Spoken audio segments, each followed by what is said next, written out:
आप सभी मसीह भाई बहनों को प्रभु यीशु मसीह के नाम में जय मसीह की। परमेश्वर के नाम की स्तुति और महिमा हो। मैं विश्वास करता हूं कि परमेश्वर ने आपको और आपके परिवार को सुरक्षित रखा है, संभाला है। आज फिर से हम परमेश्वर के वचनों से कुछ बातों को अध्ययन करेंगे, परमेश्वर के वचनों को पढ़कर देखेंगे कि आज के दिन परमेश्वर हम सभी से अपने वचनों के द्वारा क्या बात करते हैं। मेरे प्रियो, आज के समय में हर एक विश्वासी को जो प्रभु यीशु मसीह पे विश्वास करता है, अपने जीवन को परखना बहुत ज़रूरी है, जांचना बहुत ज़रूरी है। अगर आप बाइबल के वचनों के अनुसार अपने जीवन को नहीं जांचते हैं, नहीं परखते हैं, तो होगा क्या? आप परमेश्वर के वचन में नहीं चल पाएंगे। बहुत बार बहुत सारे मसीह लोग चर्च जाने वाले होते हैं, प्रार्थना भी कर रहे होते हैं, अपने घर में भी कलीसिया चला रहे होते हैं या कोई मीटिंग चला रहे होते हैं, लेकिन जब बात आती है पवित्र जीवन जीने की, तो ये सारे काम करने वाले लोग भी एक पवित्र जीवन नहीं जी पाते हैं।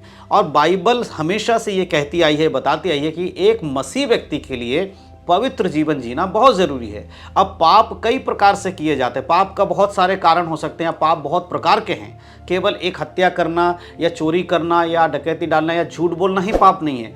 बहुत सारे पाप है जो इस संसार में है, और मनुष्य आज भी बहुत सारे पापों को जाने अनजाने में कर रहा है। लेकिन एक विश्वासी के लिए ऐसी कोई चीज़ नहीं कि वो जाने अनजाने में कर रहा है, क्योंकि बाइबल में तो लिखा गया है तुम्हें क्या करना चाहिए और क्या नहीं करना चाहिए। तो जब आप बाइबल को पढ़ेंगे तभी आप समझ पाएंगे कि आप जो कुछ कर रहे हो उसमें कोई पाप है या नहीं है। नहीं तो आपको ये लगेगा कि संसार में बाकी लोग भी तो कर रहे हैं, तो हम करेंगे तो क्या बुराई है ना। बहुत सारे लोगों का अलग अलग तरीका होता है, लेकिन अगर आप बाइबल पढ़ेंगे तो आपको पता चलेगा कि संसार के लोग जो कुछ कर रहे हैं, अगर उसमें परमेश्वर की इच्छा नहीं है तो आपको पता चल जाएगा नहीं, ये परमेश्वर नहीं चाहते हमसे करने के लिए, हम इसको नहीं करेंगे। अगर आप बाइबल नहीं पढ़ेंगे तो आपको पता कैसे चलेगा कि क्या आपको करना चाहिए कि क्या नहीं करना चाहिए। छोटी मोटी चीज़ें जो बड़ी बड़ी बातें हैं उनको तो आप पता लगा लो, भाई हत्या नहीं करना, चोरी नहीं करना है, इस प्रकार से छोटी मोटी चीज़ों को आप दिमाग में रखिए, ये नहीं करना है। लेकिन बाइबल में बहुत सारी बातें लिखी गई जिसके बारे में परमेश्वर का वचन कहता है आपको नहीं करना है। आज हम परमेश्वर के वचनों से एक विषय के ऊपर हम देखेंगे, और जो कि आज के समय कलीसिया में बहुत ज़्यादा ये चीज़ फैलते जा रहा है मसीहों के बीच में, और ख़ास करके हमारे जो नौजवान हैं, जो हमारे यूथ हैं, उनके बीच में ज़्यादातर ये चीज़ें फैलती जा रही है। उसके विषय में आज हम बात करेंगे। आज बहुत सारे लोग इसके विषय में बात करना नहीं चाहते हैं ना, माँ बाप भी ज़्यादा खुलकर इस पर बात नहीं करते हैं, कलीसिया के लोग भी इस पर शिक्षा नहीं देते, जबकि बाइबल में लिखा गया है। अगर बाइबल में लिखा है तो हमें सिखाना भी चाहिए। तो आज मैं किस टॉपिक पे बात करने वाला हूँ, बाइबल के कौन से वचन पढ़ने वाला, वो मैं आपको बता देता हूँ। आज हम पढ़ने वाले हैं मत्ती रचित सुसमाचार के 5 अध्याय। जी हाँ, हम सभी लोग जानते हैं कि 5 अध्याय में हम पहाड़ी उपदेश को देख पाते हैं। वहाँ से शुरुआत होती पहाड़ी उपदेश के बारे में, यीशु मसीह अलग अलग शिक्षा को दे रहे हैं। और आज जिस शिक्षा के ऊपर हम बात करेंगे, चर्चा करेंगे बाइबल के वचन से, वो है व्यभिचार। जी हाँ दोस्तों, व्यभिचार आज के समय में एक ऐसा पाप है जो मसीहों के बीच में ज़्यादा फैल रहा है, और ख़ास करके जो यूथ है उनके अंदर तो फैल ही रहा है। और जो लोग अनमैरिड हो तो इसके चंगुल में आ ही रहे हैं, लेकिन बहुत सारे ऐसे मैरिड लोग भी हैं, जो शादीशुदा लोग भी हैं कलीसिया के अंदर, जो इसके चंगुल में फंस रहे हैं। इस जो शैतान का जो ये चाल है, इसमें वो फंस रहे हैं। लेकिन परमेश्वर का वचन यहाँ क्या कहता है उसको समझना बहुत ज़रूरी है। अगर हम उसके 27 आयत को पढ़ते, 5 के 27, तो लिखा है, तुम सुन चुके हो कि कहा गया था व्यभिचार ना करना। यहाँ पर प्रभु यीशु मसीह क्या कह रहे हैं कि तुम सुन चुके हो तो कहा गया था कि तुम्हें व्यभिचार नहीं करना है। और व्यभिचार नहीं करना किस विषय में कहा गया था? कि अगर कोई व्यभिचार करते पकड़ा जाए उसको दंड की आज्ञा, पुराने नियम में दंड की आज्ञा थी, उसको मार डालने की आज्ञा दी गई थी। लेकिन नए नियम में प्रभु कहता तुम सुन चुके थे कि कहा गया था व्यभिचार नहीं करना। अब नए नियम के लोगों को क्या आज्ञा दे रहा है यीशु मसीह? 28 आयत में कहते हैं, परंतु मैं तुमसे यह कहता हूं कि जो कोई किसी स्त्री पर कुदृष्टि डाले, वह अपने मन में उससे व्यभिचार कर चुका है। यहां प्रभु क्या कह रहे हैं? सिर्फ इतना ही नहीं कि व्यभिचार नहीं करना है, परंतु नए नियम में तो ये और कठिन कर दिया है। परमेश्वर ने इसको और कठिन बना दिया कि पहले के समय में मूसा की व्यवस्था के अनुसार व्यभिचार करना नहीं है ना, फिजिकल होना या एक तरीके से जो शारीरिक जो संबंध उसको बनाने के बाद ही वो व्यभिचार हो रहा है। लेकिन नए नियम में ऐसा नहीं है। नए नियम में कहता है तुम्हारे मन में, तुम्हारे बुद्धि में, तुम्हारे हृदय के अंदर अगर किसी भी स्त्री के प्रति या कोई बहन है वो पुरुष के प्रति, सिर्फ यहाँ पर जब स्त्री लिखा तो इसका ये मतलब नहीं कि सिर्फ पुरुष लोगों को ही ये चेतावनी दी गई कि भाई पुरुष लोग व्यभिचार नहीं करेंगे, स्त्री लोग कर सकते हैं। नहीं मेरे प्रियो, यहाँ दोनों को समझना बहुत ज़रूरी है। आदम को जो आज्ञा दिया गया था फल खाने के विषय में, तो आदम को दिया गया था, इसका ये मतलब नहीं था कि हव्वा को उसको खाने का इजाज़त था। नहीं, हव्वा ने भी खा के पाप किया, आदम ने भी किया, लेकिन आज्ञा परमेश्वर ने आदम को दिया था, नहीं खाना तो तू मर जाएगा। उसी प्रकार से यहाँ अगर पुरुष लिखा है तो इसका यह अर्थ नहीं है कि पुरुष को ही व्यभिचार से अपने आप को बचाना है, स्त्री के बारे में भी परमेश्वर का वचन कहता है। तो यहाँ पर अगर कोई स्त्री है उसके विषय में भी प्रभु कह रहा है कि तुम सुन चुके हो, कहा गया था व्यभिचार नहीं करना। अब मैं तुमसे कहता हूँ कि अगर कोई व्यक्ति, कोई पुरुष किसी स्त्री की तरफ कुदृष्टि डाले, अपने मन में उसके बारे में कुछ सोच ले, तो वो उससे व्यभिचार कर चुका। अब आप समझ रहे कितना घिनौना, कितना भयानक पाप है ये।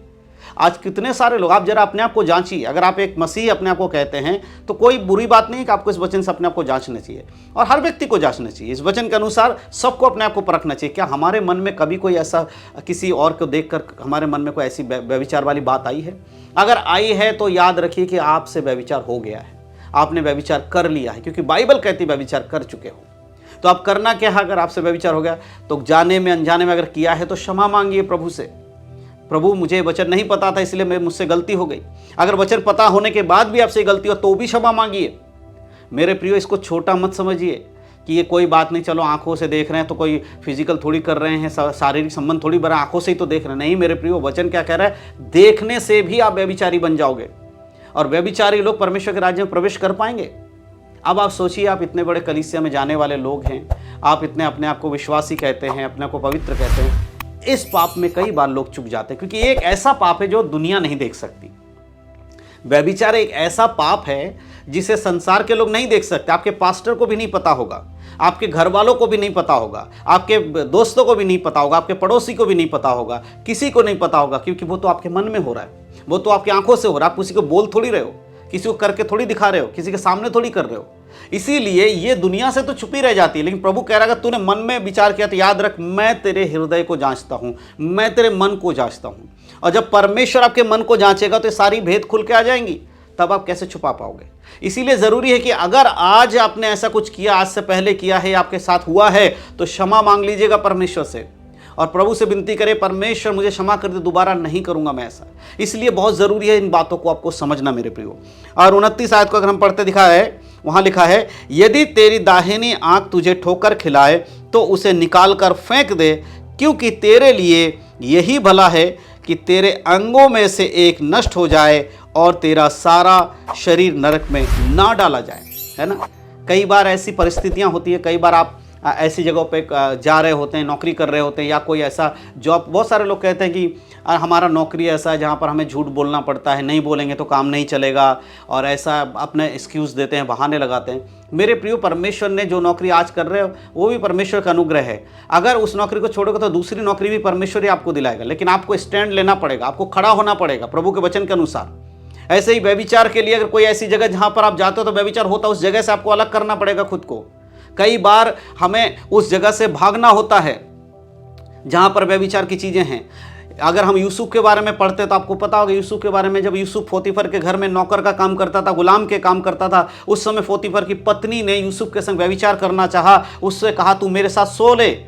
तब यूसुफ ने यह नहीं कहा कि नहीं नहीं ऐसा नहीं वैसा नहीं, वो क्या किया, उसको मना किया और वहां से भागा है, उसके पास वो खड़ा नहीं हुआ। कई बार आप व्यभिचार नहीं करना चाहते, लेकिन सामने से कोई आपको आकर्षित कर रहा है, शैतान किसी को इस्तेमाल करके आपको भरमा रहा है, आपको अपनी तरफ आकर्षित कर रहा है। कोई भाई इस तरह से इस्तेमाल किया जा रहा है शैतान के हाथों में, एक बहन को फंसा रहा है, कोई बहन किसी भाई को फंसा रही है शैतान के चंगुल में आके, आपको उससे अलग होना है। कई बार लोग कहते हैं, हमारे यूथ में जब हम बात करते हैं बोलते हैं नहीं कोई बात नहीं, हम तो आपस में मसीह भाई बहन, हम लोग मसीह तो हैं, अगर हम एक दूसरे को पसंद कर लेंगे हमारे माँ बाप शादी करा देंगे। लेकिन मेरे प्रियो, माँ बाप पसंद करके शादी करा अच्छी बात है, लेकिन अगर आप एक जो प्यार मोहब्बत आज के संसारिक वाले प्रेम जिसे कहते हैं लव, अगर वो कर रहे हो तो आप व्यभिचार कर रहे हैं, क्योंकि आपके मन में उस व्यक्ति के प्रति, उस स्त्री या पुरुष के प्रति व्यभिचार आ गया है। क्योंकि वचन में क्या लिखा, अगर तुम मन से भी सोच रहे हो उसके बारे में गलत, तुम व्यभिचार कर चुके हो, क्योंकि अभी तक आपकी शादी नहीं हुई है। तो इसीलिए ये कहना कि नहीं वो तो घर वालों के कलीसिया की मर्जी से, नहीं मेरे प्रियो, अगर वो परमेश्वर के कलीसिया की मर्जी से होता तो परमेश्वर उनको अंदर वो चीज डालता, आपके अंदर थोड़ी डालता कि जाओ पहले जाकर तुम व्यभिचार कर लो। ये एक्सक्यूज देना बंद करिए। आज जरा इन चीजों को सोचिए। आपको बड़ा अच्छा लगता होगा संडे संडे आप चर्च में जा रहे हैं, आप यूथ मीटिंग चला रहे हैं, हो सकता है कि आप पास्टर भी हो सकते हैं या एल्डर हो सकते हैं, लीडर हो सकते हैं, कुछ भी हो सकता है, और आपको लगता है बस अब इतना ही काम काफी, अब मैं स्वर्ग चला जाऊंगा। लेकिन क्या बाइबल ऐसा कहती है? नहीं मेरे प्रियो, बाइबल कहती है खुद को व्यभिचार से बचाओ। अगर तेरा एक आंख, दाहिना आंख तुझे ठोकर खिला, उसे निकाल कर फेंक दे। इसका ये मतलब नहीं कि अपनी आंखें फोड़ लेना, नहीं, इसका अर्थ यह है कि जो तुम्हारे लिए ठोकर का कारण है उससे दूर हो जाओ। अगर कहीं पे तुम्हें व्यभिचार करने के लिए अवसर मिल रहा है, उस अवसर से हट जाओ।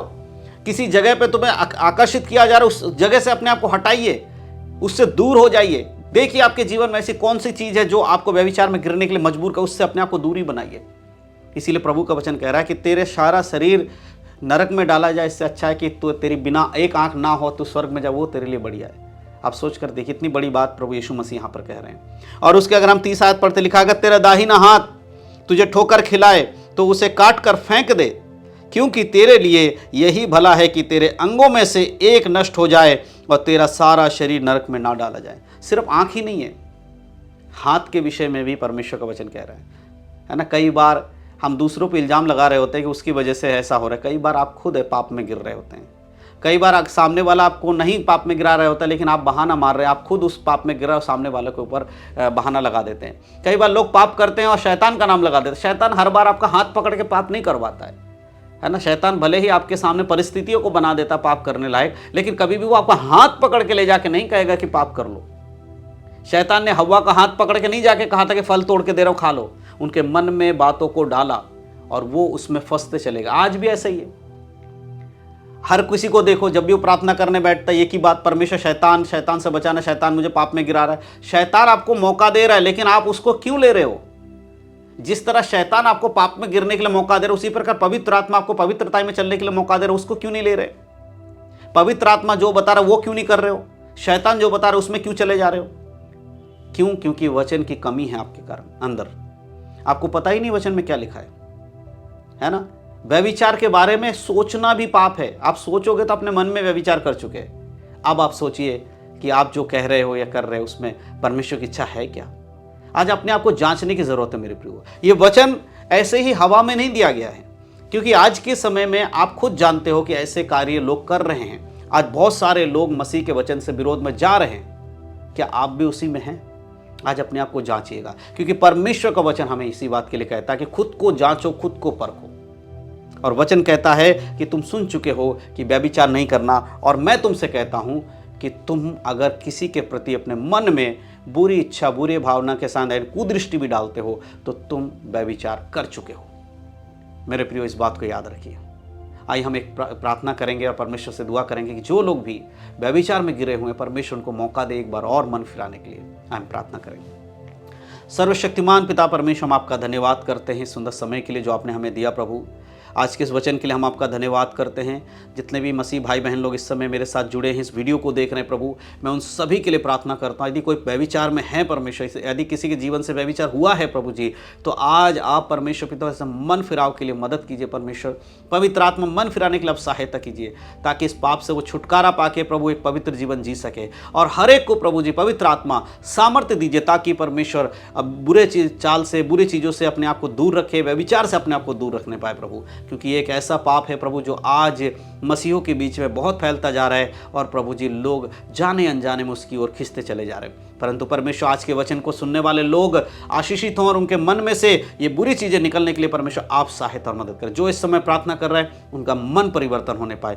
उनका हृदय परिवर्तन होने पाए, और वो पवित्रता का जीवन जीने पाए। धन्यवाद करते हैं, सारा आदर महिमा आपको देते हुए यीशु मसीह के नाम से मांगते हैं, आमीन। परमेश्वर के नाम की स्तुति और महिमा हो। इन सारे बातों के द्वारा परमेश्वर आप सबको आशीष दे। यीशु मसीह के नाम में सबको जय मसीह की। God bless you. आशीषित रहें, प्रभु में बढ़ें, उद्धार में बने रहें। यीशु के नाम में, आमीन।